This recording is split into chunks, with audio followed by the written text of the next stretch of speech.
माननीय राज्यपाल महोदया, माननीय अध्यक्ष लोकसभा, माननीय उपसभापति राज्यसभा, माननीय अध्यक्ष विधानसभा उत्तर प्रदेश, माननीय नेता प्रतिपक्ष उत्तर प्रदेश श्री कुंवर मानवेंद्र सिंह जी, माननीय सभापति विधान परिषद। सबसे पहले मैं अनुरोध करूंगा माननीय अध्यक्ष विधानसभा श्री सतीश महाना जी से कृपया माननीय राज्यपाल महोदया का अभिनंदन करें, उनका सत्कार करें।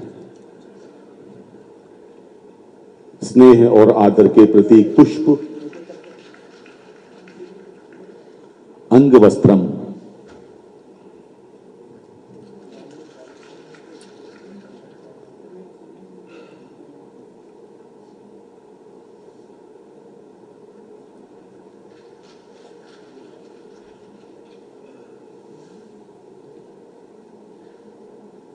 अतिथियों का स्वागत सनातन परंपरा की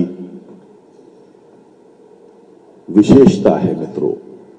और ये श्री राम दरबार, रजत निर्मित श्री राम दरबार, भगवान श्री राम की कृपा सब पर बनी रहे। मैं पुनः अनुरोध करूंगा माननीय अध्यक्ष विधानसभा उत्तर प्रदेश श्री सतीश महाना जी से कृपया माननीय अध्यक्ष लोकसभा श्री ओम बिरला जी का स्वागत करें, उनका अभिनंदन करें।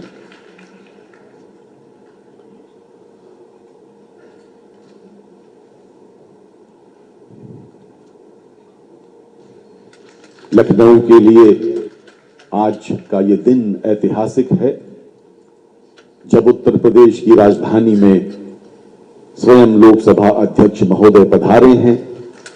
हम सब गर्वित और गौरवान्वित हैं।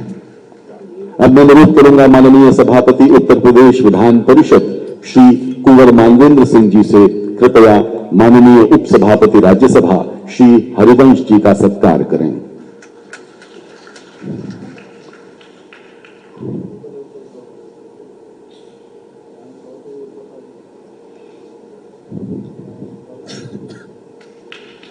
उत्तर प्रदेश के माननीय मंत्री श्री असीम अरोड़ जी से अनुरोध है, कृपया सभापति उत्तर प्रदेश विधान परिषद श्री कुंवर मानवेंद्र सिंह जी का सत्कार करें।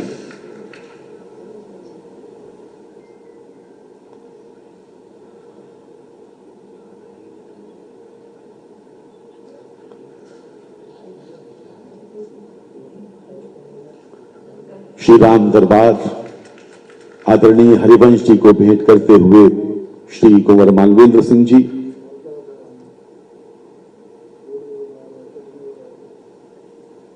श्री असीम अरोड़ जी से अनुरोध है, कृपया माननीय सभापति उत्तर प्रदेश विधान परिषद का सत्कार करें।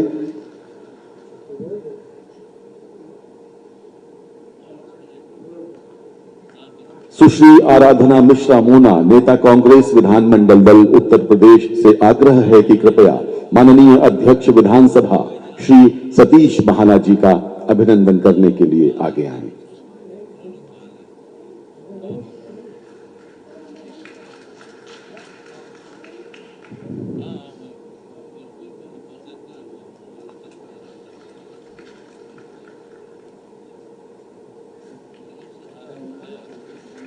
उत्तर प्रदेश के माननीय मंत्री श्री संदीप सिंह जी से अनुरोध है, कृपया माननीय नेता प्रतिपक्ष श्री माता प्रसाद पांडे जी का सत्कार करें, उनका अभिनंदन करें।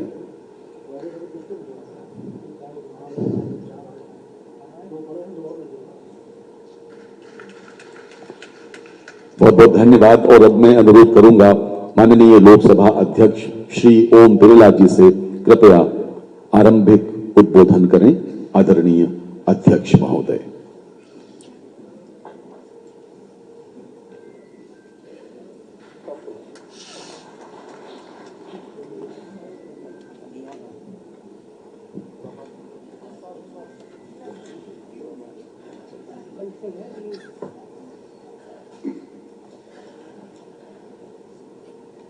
आज उत्तर प्रदेश के लिए गौरव की बात है।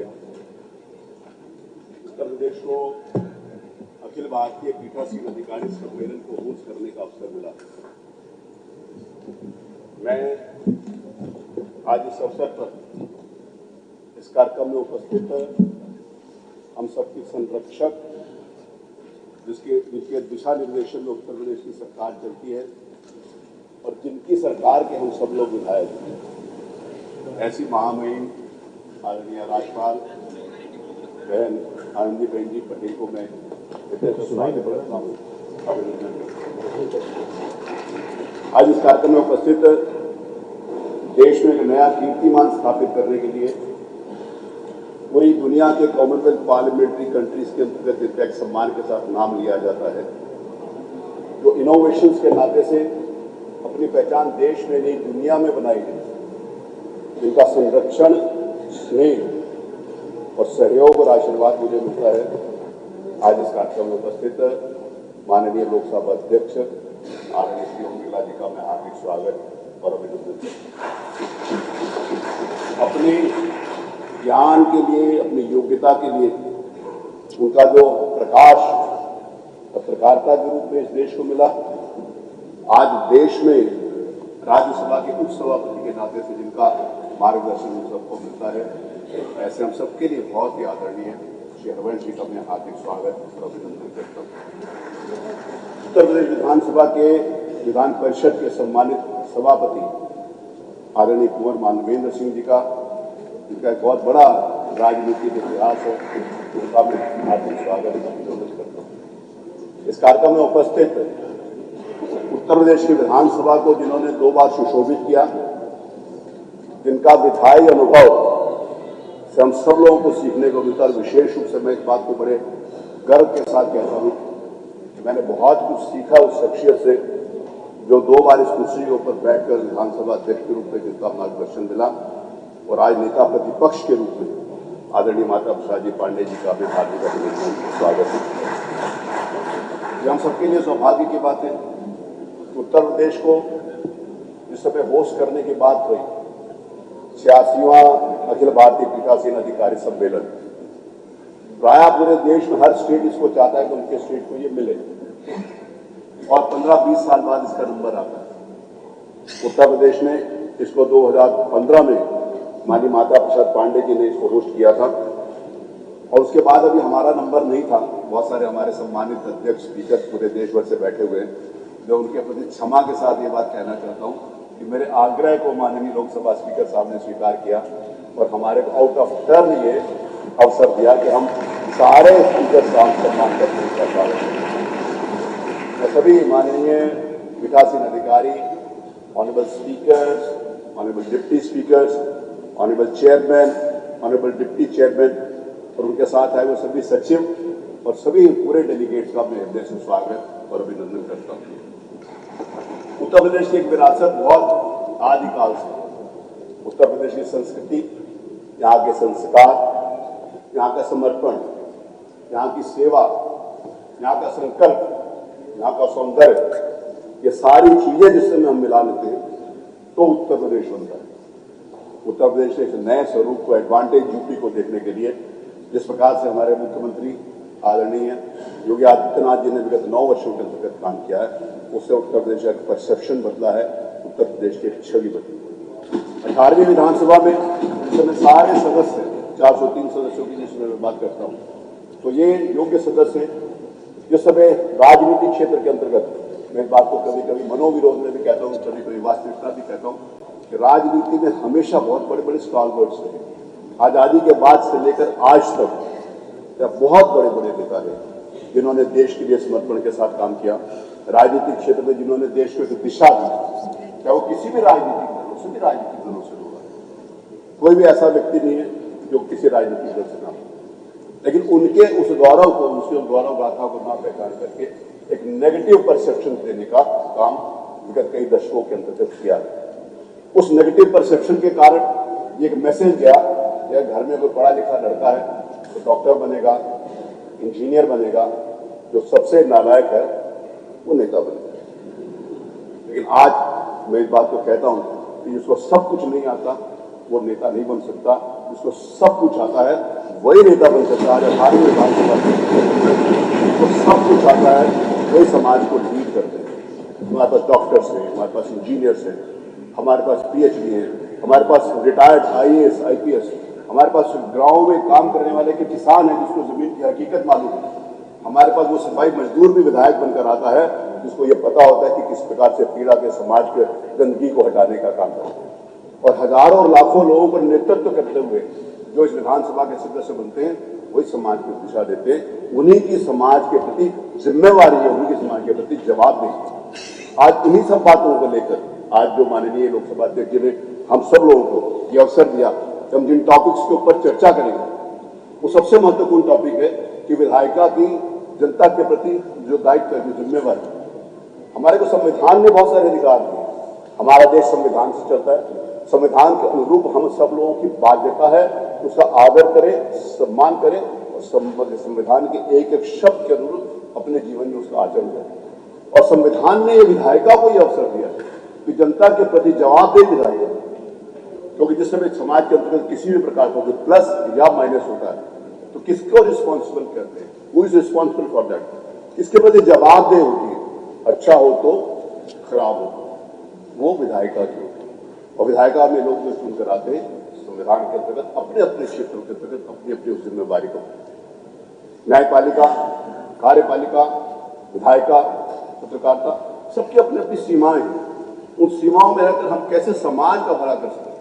कभी कभी मैं अपने माननीय विधायकों को कहता हूं कि हमारे को सिपाही का भी काम नहीं करना, पुलिस कमिश्नर का भी काम नहीं करना, हमारे को एक लेखपाल भी काम नहीं करना, डीएम का भी। लेकिन उनको भी कहता हूं कि जो विधायकों ने काम करना है वो उन्होंने नहीं करना और जो उन्होंने करना है वो नहीं करना। सबकी सीमाएं तय हैं और सबका परस्पर सहयोग, आदर और सम्मान से ही लोकतंत्र चलेगा। और परस्पर सहयोग और आदर और सम्मान के साथ ही सारी व्यवस्थाएं चलेंगी और जिसमें वो व्यवस्थाएं आगे होगी फिर हम उन ऊंचाइयों के ऊपर पहुंचेंगे जहां पर हमारे देश ने समितियों को, संस्थाओं को, सभाओं को महत्व दिया था। क्योंकि हमारा देश लोकतंत्र की सबसे पुराने देशों के अंतर्गत है। हमारी जो संरचना है लोकतंत्र की वो सब उसके हिसाब से उसके ऊपर समय से जिसमें 3 दिन इस तरह चर्चा होगी उसके ऊपर विस्तार से अवसर मेरे को माननीय लोकसभा अध्यक्ष जी देंगे तो मैं उसके ऊपर विस्तार से चर्चा करूंगा। लेकिन ये सारे 3 महत्वपूर्ण पॉइंट कि हमारी जनता के प्रति जवाबदेही है और हमारे सदन के अंतर्गत हम कैसे प्रभावी ढंग से अपनी बात कर सकते हैं जिसमें उस व्यवस्थाओं को पूरा कर सकते हैं। अपनी कॉन्स्टिट्यूंसी की जिम्मेवारी हमारी है, अपने क्षेत्र, अपने शहर की जिम्मेवारी हमारी है, अपने प्रदेश की जिम्मेवारी हमारी है। और अगर देश में कुछ होता है उसमें भी हम गिलहरी की तरीके से अपना योगदान देते हैं। क्योंकि हर स्टेट का अपना अपना महत्व है। सब स्टेट्स अपने अपने हिसाब से जिस समय देश बनता है तो सबको मिलाकर बनता है और जिस समय सबको मिलाकर बनता है तब हम प्रगति की ओर बढ़ते हैं। और जब हम प्रगति की ओर बढ़ते हैं फिर पुनः हम उस विश्व गुरु के स्थान को स्थापित होंगे जो आज की व्यवस्था है, जो आज की लेजिस्लेशन है, जो आज का काम करने वाला है। इसीलिए हमने दूसरा टॉपिक इसको लिया, कैसे प्रभावी ढंग से बात करें। और आज जिस समय डिजिटलाइजेशन का नया युग है, उस डिजिटलाइजेशन के नए युग के अंतर्गत हम उस टेक्नोलॉजी को कैसे जनता के हित में इस्तेमाल कर सकते हैं उसके ऊपर भी बहुत सारी विस्तार से चर्चा होगी।